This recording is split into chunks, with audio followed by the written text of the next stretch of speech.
Everyone, welcome to ITLS academy.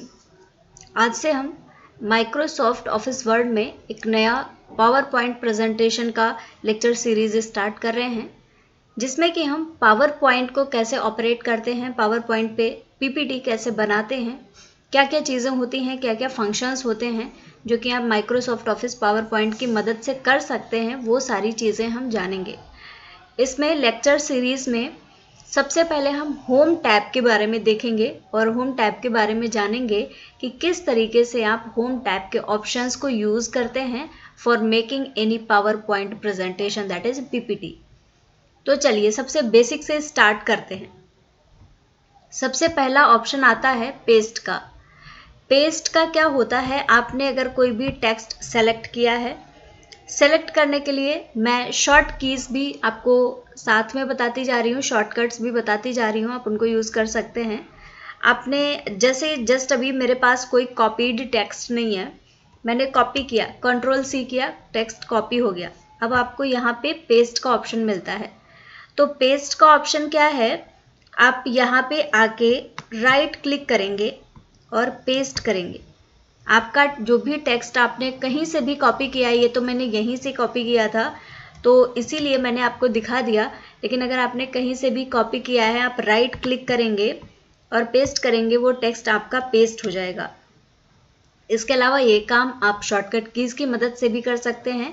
Ctrl+C से आप copy करते हैं और Ctrl+V आप जब दबाएंगे तो यहाँ पे आपका जो टेक्स्ट है वो पेस्ट हो जाएगा। बहुत इंपॉर्टेंट ऑप्शन है। इसके अलावा भी मैं एक दो ऑप्शन आपको बताना चाहती हूँ।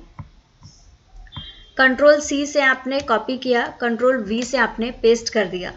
आपने जो पेस्ट किया अगर आपको हटाना है, आपने Ctrl+Z दबाया तो ये टेक्स्ट आपका गायब हो जाएगा दोबारा से। आपने जो भी किया है, जो भी चीज़ अंडू करना चाहते हैं, Ctrl+Z उसके लिए आप यूज़ कर सकते हैं। इसके अलावा कॉपी करने के अलावा भी एक ऑप्शन होता है Ctrl+X का। Ctrl+X का मतलब होता है आपने किसी भी चीज़ को कट कर दिया और अगेन उस चीज़ को पेस्ट करने के लिए Ctrl+V आप करते हैं तो ये पेस्ट हो जाता है। तो ये बेसिक चीज़ें जो कट का ऑप्शन है, यहाँ से आप कट करें या फिर जब यहाँ से कट करना है तो यहाँ टेक्स्ट को आप सेलेक्ट करेंगे, यहाँ पे जाके कट करेंगे, कोई भी सिलेक्टेड होगा ये कट हो जाएगा। लेकिन अगर आप डायरेक्टली यहाँ पे Ctrl+X करते हैं तो यहाँ से कट कर सकते हैं, Ctrl+C करते हैं तो कॉपी कर सकते हैं। तो उम्मीद है ये बेसिक ऑप्शंस आपको पता भी होंगे शायद और आपको समझ में भी आए होंगे। आगे बढ़ते हैं। अगला ऑप्शन है फॉर्मेट पेंटर।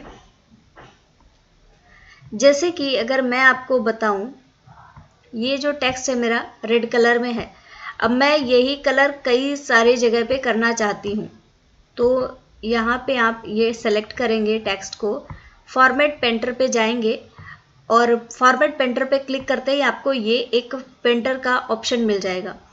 अब आप जहाँ पे जाके इसको कर देंगे, ये सेम वहाँ पे ही दे देगा। फॉर्मेट पेंटर जहाँ जहाँ पर आप ले जाएंगे वहाँ पे वो एक सेम कलर दे देगा।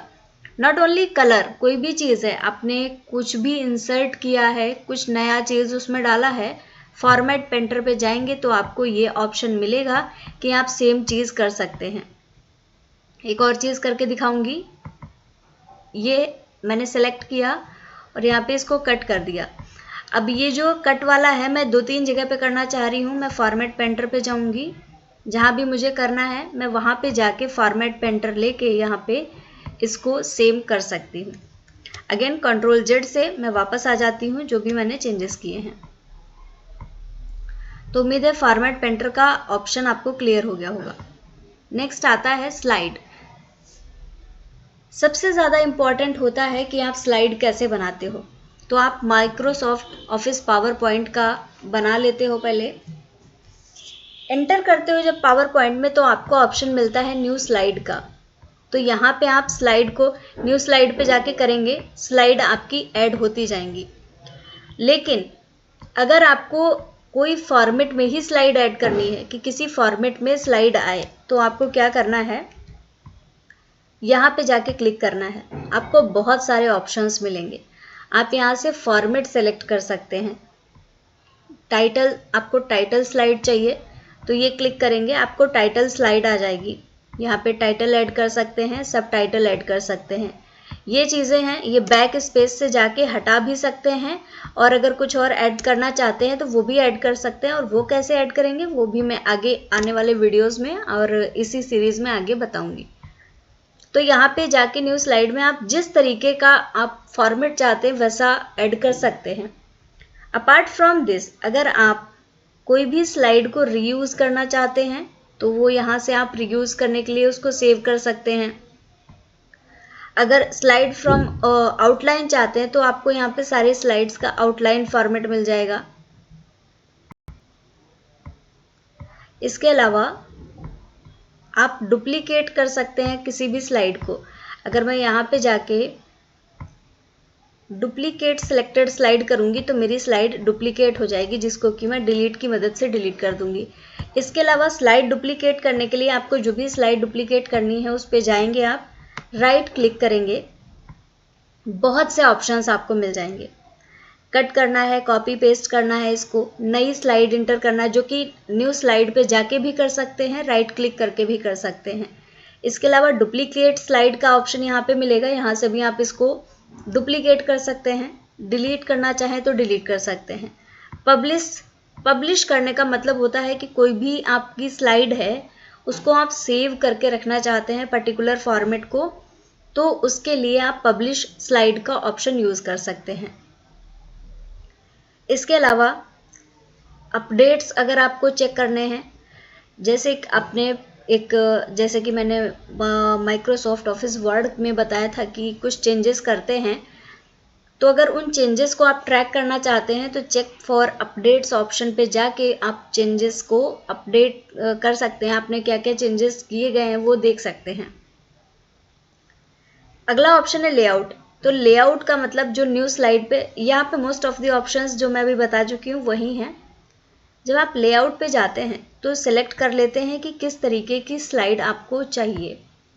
अगर इसी स्लाइड पे मैंने टाइटल स्लाइड डाली तो यहाँ पे टाइटल डालने के लिए ऑप्शन आ गया और यहाँ पे कोई भी टाइटल डाला जा सकता है। कोई भी टाइटल डाल सकते हैं आप। और इसके अलावा भी अगर कोई फॉर्मेट चाहते हैं तो राइट क्लिक करके आप उसको चेंज कर सकते हैं, और नहीं राइट क्लिक करके तो आप डायरेक्टली भी कर सकते हैं, जैसे कि मैंने अभी पहले बताया।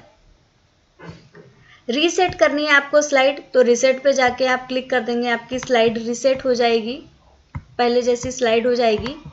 और इसके अलावा फॉर्मेट बैकग्राउंड, अगर आपको बैकग्राउंड लगाना है तो वो भी आप यहाँ से लगा सकते हैं। फॉर्मेट बैकग्राउंड पे जाके आप क्लिक करेंगे, आपके पास ऑप्शन आ जाएगा कि कैसा बैकग्राउंड लगाना है। यहाँ पे कुछ लगा दिया आपने, ग्रेडियंट फिल देखिएगा, यहाँ पे एक ग्रेडियंट आ गया बनके। अब इसके अलावा कोई पिक्चर लगाना चाहते हैं, टेक्सचर लगाना चाहते हैं तो वो सिलेक्ट कर सकते हैं। आप यहाँ पे जैसे मैंने पहला सेलेक्ट किया सॉलिड फिल मतलब आपने कोई भी कलर सेलेक्ट किया वो सॉलिड होगा। तो यहाँ पे कलर वाइट आ रहा है तो आपकी स्लाइड वाइट दिख रही है। आप यहाँ से जाके कलर सेलेक्ट कर सकते हैं, जो भी कलर चाहते हैं स्लाइड का उस कलर की आपकी स्लाइड आपको दिखने लगेगी। नेक्स्ट है फॉर्मेट बैकग्राउंड में ग्रेडियंट फिल में एक ग्रेडियंट बनता है, मतलब एक कलर हल्का और एक कलर डार्क, इसको मिला के एक ग्रेडियंट बनता है। इसमें आप कलर सेलेक्ट कर सकते हैं, बहुत सारे ऑप्शंस आपको दिए हुए होते हैं, आप ग्रेडियंट का कलर सेलेक्ट कर सकते हैं। जैसा भी कलर आपको पसंद आता है वो कलर आप सेलेक्ट कर सकते हैं। लाइक मैंने ये कलर सेलेक्ट कर लिया है। अब ये जो ग्रेडियंट है उसका टाइप भी आप सेलेक्ट कर सकते हैं, किस टाइप का ग्रेडियंट आप चाह रहे हैं। लीनियर तो देखिए लीनियर है, रेडियल चाह रहे हैं तो रेडियल फॉर्मेट में एक रेडियस बन गई, आप देखिएगा इधर से इधर आपको रेडियल फॉर्मेट में ग्रेडियंट मिल रहा है। इसके अलावा रेक्टेंगुलर फॉर्मेट में अगर चाहते हैं तो रेक्टेंगुलर फॉर्मेट में आपको ग्रेडियंट मिल जाएगा। नेक्स्ट है पाथ, अगर पाथ कोई तरीके से पाथ दिख रहा है तो इस फॉर्मेट में कर सकते हैं। और इसके अलावा शेड फ्रॉम टाइटल, टाइटल से शेडिंग जैसी दिखेगी। तो ये कुछ फॉर्मेट्स हैं जो कि आप ऐड कर सकते हैं, एडिट कर सकते हैं। यहाँ पे डायरेक्शन का भी फॉर्मेट आता है। तो डायरेक्शन का फॉर्मेट हर एक आपको टाइप में नहीं मिलेगा। जैसे शेड फ्रॉम द टाइटल है, इसमें आपको डायरेक्शन नहीं, क्योंकि आप टाइटल से शेड डाल रहे हैं तो ये ऑटोमेटिकली लेता है।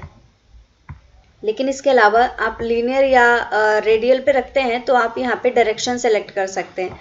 अभी आप देख सकते हैं राइट कॉर्नर से और लेफ्ट कॉर्नर से आपको दिख रहा है, लेकिन ये अगर आप डायरेक्शन चेंज करते हैं तो देखिएगा ये जो डायरेक्शन है कलर्स की, ग्रेडियंट की, वो चेंज हो गई है। इसके अलावा अगला सेलेक्ट करिए रेक्टेंगुलर। अब रेक्टेंगुलर में आप एंगल, लीनियर में आप एंगल सेलेक्ट कर सकते हैं, किस एंगल पे आपको चाहिए है। एंगल चेंज करने का ऑप्शन आपको लीनियर में मिलता है। इसके अलावा जो हैं उनको भी इसी के अकॉर्डिंग आप चेंज कर सकते हैं, बट एंगल इसमें सेलेक्ट नहीं कर पाते हैं। अब ग्रेडियंट को स्टॉप कहाँ पे करना है, स्टॉप 1 या स्टॉप 2। जहाँ पे आपको ग्रेडियंट को स्टॉप करना है उसके अकॉर्डिंग आप इसको सेलेक्ट कर सकते हैं। ग्रेडियंट को ऐड करना है कि कहाँ पे करना है, तो यहाँ से ऐड करने का भी ऑप्शन आता है, या रिमूव करना है तो रिमूव करने का भी ऑप्शन आपको मिलता है। स्टॉप की पोजीशन आप सेलेक्ट कर सकते हैं कि किस जगह पे चाहते हैं आपका ग्रेडियंट स्टॉप हो। देखिएगा किस तरीके से ग्रेडियंट के, अगर आप 100% लगा देते हैं तो एक ही रह जाता है कलर, 0% अगर आप कर देंगे तभी एक ही रह जाएगा, मिडिल में रखते हैं तो दोनों का ग्रेडियंट आपको देखने को मिलता है। लेकिन किसका ग्रेडियंट आपको ज़्यादा चाहिए ये डिपेंड करेगा कि आप यहाँ से किसके ग्रेडियंट को ज़्यादा सेलेक्ट कर रहे हैं। इसके अलावा कलर भी आप सेलेक्ट कर सकते हैं। 2 ग्रेडियंट है, दोनों के कलर को सेलेक्ट कर सकते हैं यहाँ से। और ये इसका भी पोजीशन कहाँ पे रहेगा, ट्रांसपेरेंसी कितनी रहेगी वो सिलेक्ट कर सकते हैं। ट्रांसपेरेंसी का मतलब हो गया कि आप कितना चाहते हैं कि कितना लाइट वो दिखे आपको, उसके होने से कितना फ़र्क पड़ता है, ये चीज़ आप यहाँ से सेलेक्ट कर सकते हैं। अगर आप ट्रांसपेरेंसी 100% कर देंगे तो देखिएगा कलर जो है वो बहुत ज़्यादा फेड हो गया है, बहुत हल्का दिख रहा है। लेकिन यही अगर आप ट्रांसपेरेंसी को कम करेंगे तो आपका कलर है धीरे धीरे वो डार्क दिखने लगेगा। एक और ऑप्शन आता है, अगर आप यहाँ पे क्लोज कर देते हैं ये विंडो तो जिस स्लाइड पे आपने चेंज किया है उसी स्लाइड पे चेंज होता है। लेकिन अगर आप ये सारी चीज़ें अप्लाई टू ऑल कर देंगे तो जितनी भी आपने स्लाइड बनाई होंगी उन सारी ही स्लाइड पे ये चेंज अप्लाई हो जाएगा। तो ये चीज़ें याद रखिएगा, इम्पॉर्टेंट है। कोई भी अगर डाउट है इसके अलावा भी तो आप पूछ सकते हैं, कोई भी विदाउट हिचकिचाहट आप कमेंट कर सकते हैं।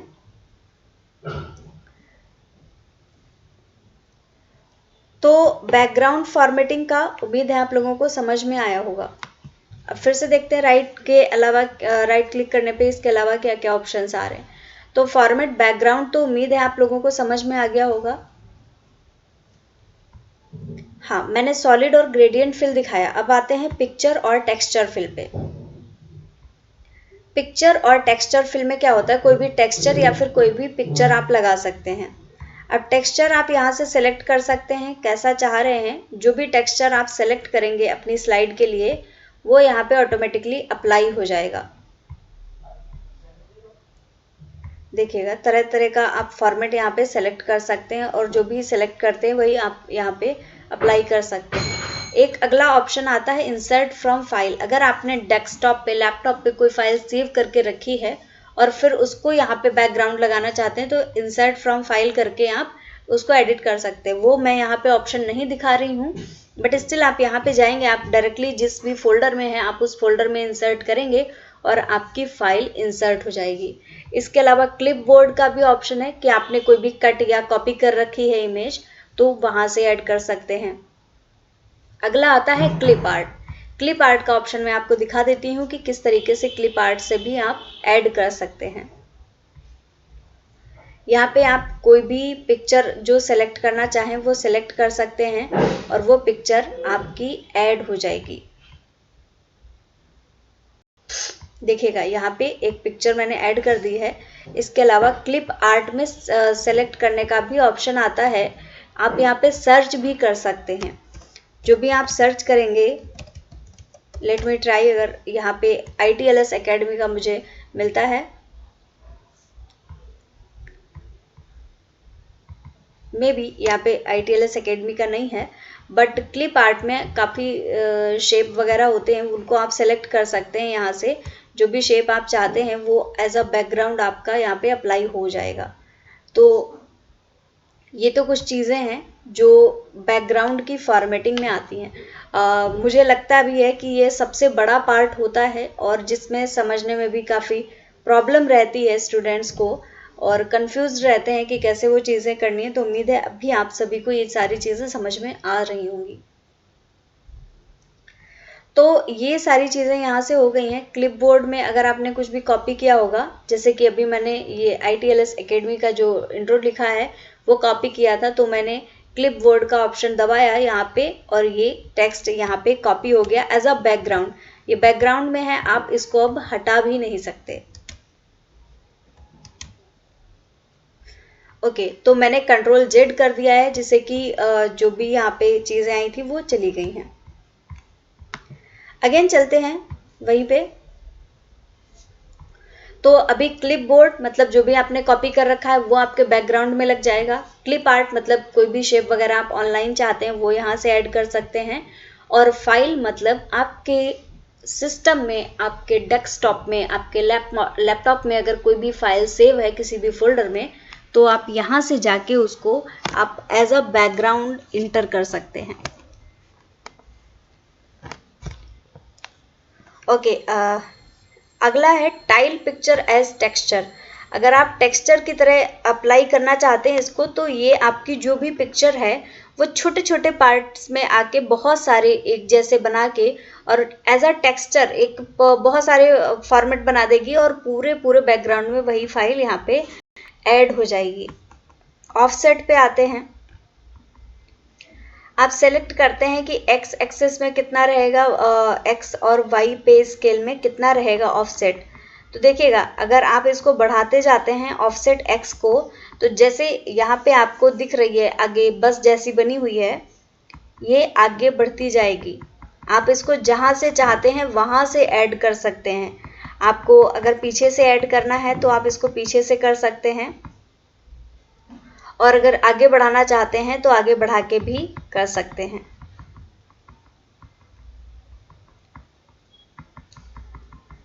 तो मैं इसको वापस से वहीं पे कर देती हूँ।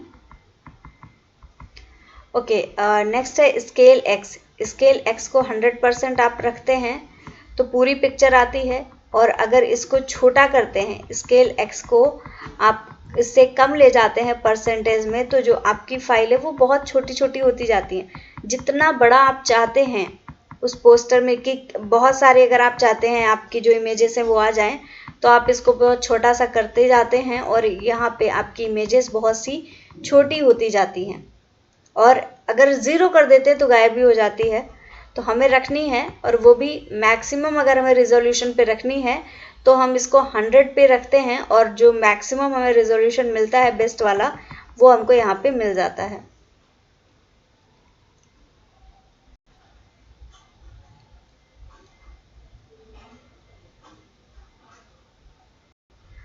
तो ये तो बात हो गई स्केल और ऑफसेट एक्स की।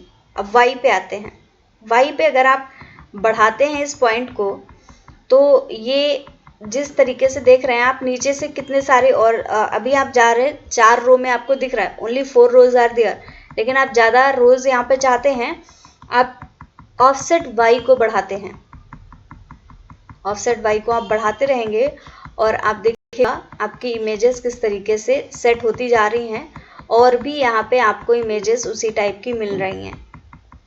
तो जितना आप ले जाते हैं उतना इस तरीके से आप एडजस्ट कर सकते हैं। जैसे कि अगर आप चाह रहे हैं हाफ नीचे दिख रही है और हाफ बस का जो रो है वो ऊपर भी दिखे, तो यहाँ पे आप सेट कर सकते हैं इसको भी। स्केल अगर वाई का सेट करेंगे तो मैं दिखाती हूँ आपको, बहुत सारे इसमें रोज को आप ऐड कर सकते हैं। तो ये सारी चीज़ें उम्मीद है आप सभी को समझ में भी आ रही होंगी जो मैं समझा रही हूँ। बहुत सारी रोज यहाँ पे अगर आप कोई भी पिक्चर है, ये तो एज अ एग्जाम्पल है, बस यहाँ पे लगी हुई है। आप कोई भी अगर लगाते हैं, कोई भी क्लिप आर्ट लगाते हैं, अपनी कोई फाइल अलग से लगाते हैं, तो उसको भी आप इसी तरीके से एडजस्ट कर सकते हैं।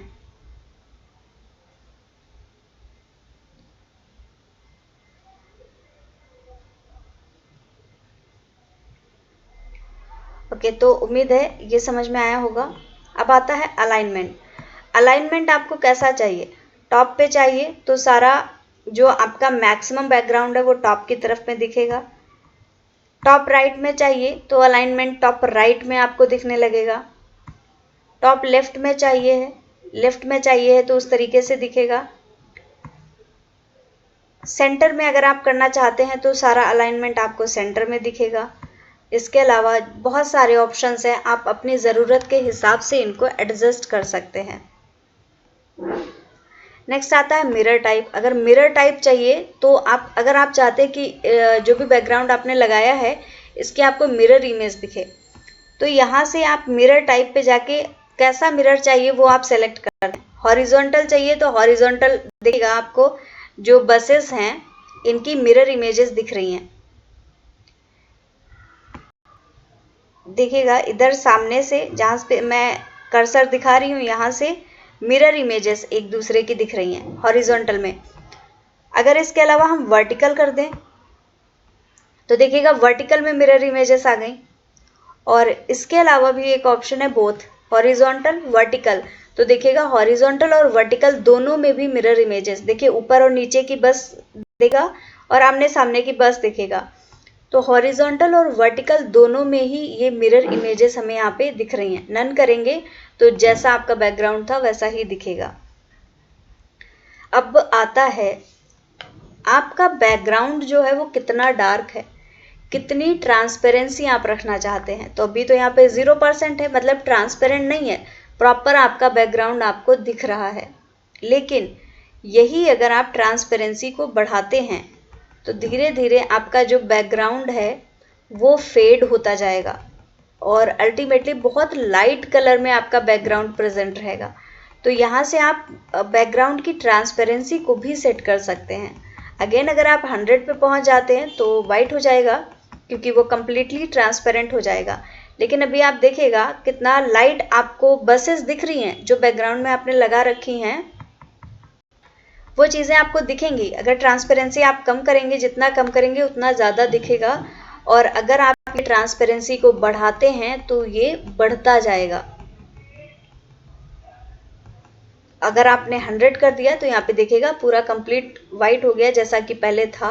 यहाँ पे आपको वैसा ओरिजिनल आपका पेज मिल गया। फिर ट्रांसपेरेंसी आप कम करेंगे तो यहाँ पे जितनी ट्रांसपेरेंसी रखना चाहते हैं, अगर 0 करेंगे तो कंप्लीट डार्क बैकग्राउंड दिखेगा। मिडिल में कुछ रखते हैं तो ये इसका इस तरीके से लेआउट आपका दिखेगा जो भी बैकग्राउंड आपने सेट किया है।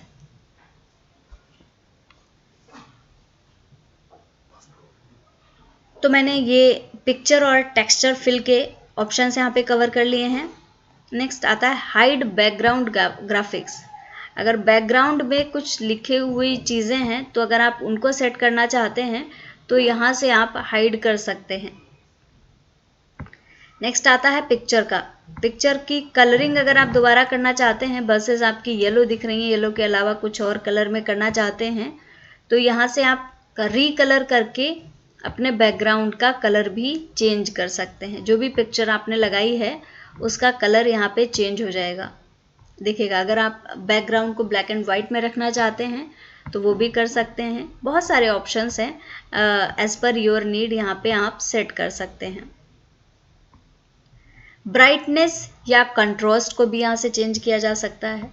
देखिएगा अभी 0 पे है, ब्राइटनेस को आप बढ़ा भी सकते हैं और कम भी कर सकते हैं। ब्राइटनेस आप अगर बढ़ाएंगे तो ऑब्वियसली बहुत ब्राइट हो जाएगा, और बहुत ज़्यादा अगर आप 100% तक ले गए तो चीज़ गायब हो जाएगी। बहुत ज़्यादा निगेटिव में ले जाएंगे तो डार्क दिखेगी आपको कोई भी चीज़। तो इसको यूजुअली 0 पे ही रखा जाता है ताकि जो मेन उसका एक्चुअल कलर है वो दिखे। But as per your need, again I am saying, आप इसको भी एडजस्ट कर सकते हैं। नेक्स्ट है कंट्रास्ट। कंट्रास्ट मतलब चमक, किसी भी बैकग्राउंड की चमक को बढ़ाना या घटाना।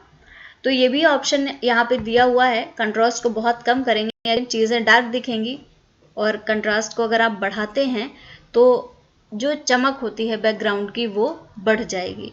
इसके अलावा पिक्चर को रीसेट करने का भी ऑप्शन यहाँ पे है कि आपने कोई चेंजेस कर दिए, आपने यहाँ से कोई भी कलर लगा दिया, ब्राइटनेस को बढ़ा दी, कंट्रास्ट को कम कर दिया, ठीक है, ये चेंजेस हो गए। लेकिन अभी आपको लगता है कि ये चेंजेस सही नहीं हैं। अब एक एक पे जाके, कलर पे जाके, ब्राइटनेस पे, कंट्रास्ट पे जाके इनको चेंज करना इज़ अ हेक्टिक थिंग। तो आप क्या करते हैं, सिंपली रीसेट पिक्चर पे जाते हैं और पिक्चर आपकी जिस फॉर्मेट में थी उस फॉर्मेट में आ जाती है। अगेन सबसे इंपॉर्टेंट ऑप्शन, अगर आप यहीं पे इसको क्लोज कर देंगे तो ये विंडो यहीं पे क्लोज हो जाएगी। एक ही स्लाइड पे आपने जो चेंजेस किए हैं वो अप्लाई हो जाएंगे। लेकिन अगर आप अप्लाई टू ऑल करते हैं तो जितनी भी आपकी स्लाइड्स प्रेजेंट होती हैं, हर एक स्लाइड पे आपको यही बैकग्राउंड देखने को मिलता है। तो सबसे इम्पॉर्टेंट चीज़ यही आती है, अगर आप स्लाइड्स का कुछ भी काम कर रहे हैं तो आप उसको वहीं पे क्लोज करते हैं या फिर अप्लाई टू ऑल करते हैं। क्योंकि अगर आपने वहीं पे क्लोज कर दिया तो चेंजेस आपने जिस स्लाइड पे किए हैं उसी पे लिमिटेड रहेंगे। लेकिन अगर आपने अप्लाई टू ऑल कर दिया तो जितनी भी स्लाइड्स हैं सब पे वो चेंजेस बैकग्राउंड के अप्लाई हो जाएंगे। रीसेट बैकग्राउंड पे जाके अगर आप रीसेट कर देते हैं तो अगेन ये सारी चीज़ें चली जाएंगी, जो भी चेंजेस हैं, जो भी बैकग्राउंड है, और आपका जैसा बैकग्राउंड था वैसा ही आपको मिल जाएगा। ओके, तो अभी हमने देखा कि हमें डायरेक्टली राइट क्लिक करके कितने ऑप्शंस मिलते हैं। सिर्फ आप स्लाइड पे जाके राइट क्लिक करते हैं, इतने ऑप्शन आपको मिल जाते हैं। और स्लाइड कहाँ पे, जो थंबनेल है, थंबनेल बोलते हैं, जो ये आपको साइड में छोटी छोटी सी स्लाइड्स दिखती हैं, आपका आता है कि डायरेक्टली आप स्लाइड पे जाते हैं तो क्या क्या चीज़ें मिलती हैं। डायरेक्टली आप मेन स्लाइड पे जाके राइट क्लिक करते हैं, आपको पेस्ट करने का ऑप्शन मिलता है, स्लाइड को पब्लिश करने का ऑप्शन मिलता है। रूलर अगर आप लगाना चाहते हैं, रूलर क्या होता है, एक ये जो एरिया है, एक स्केल बार लग जाता है, ये रूलर यहाँ से लगा सकते हैं और राइट क्लिक करके ही इस रूलर को हटा भी सकते हैं। अगला ऑप्शन है ग्रिड एंड गाइड्स। अगर ग्रिड एंड गाइड्स पे आप जाते हैं तो अगर आप ग्रिड अप्लाई करना चाहते हैं तो यहाँ पे ग्रिड अप्लाई कर सकते हैं, राइट क्लिक करके ही आपको ग्रिड का ऑप्शन मिल जाता है।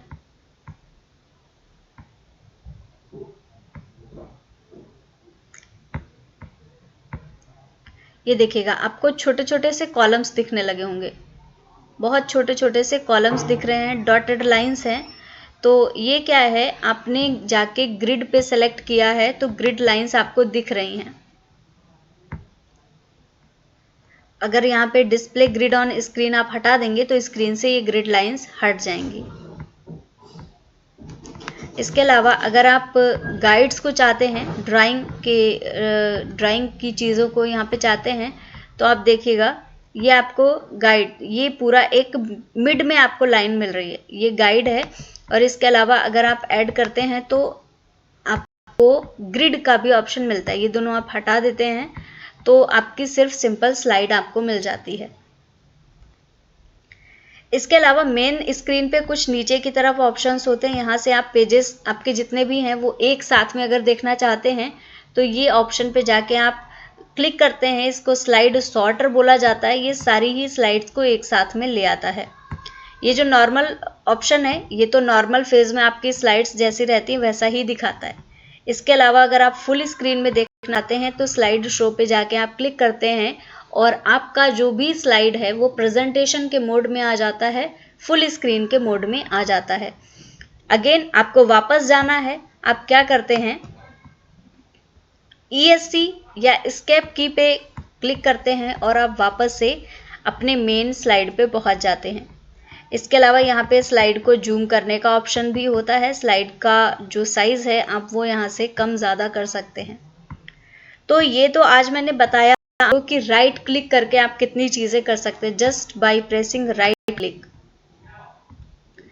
इसके अलावा जो बाकी ऑप्शंस हैं, ये सारे ऑप्शंस मैं आपको नेक्स्ट वीडियो में बताऊंगी। नेक्स्ट वीडियो में हम बात करेंगे होम पैनल पे और जो सारी चीज़ें दी हुई हैं इनका क्या क्या यूज़ होता है। So thank you very much everyone for watching this lecture. मिलते हैं आपसे नेक्स्ट वीडियो में with complete knowledge of home tab. So thank you very much everyone for watching this lecture.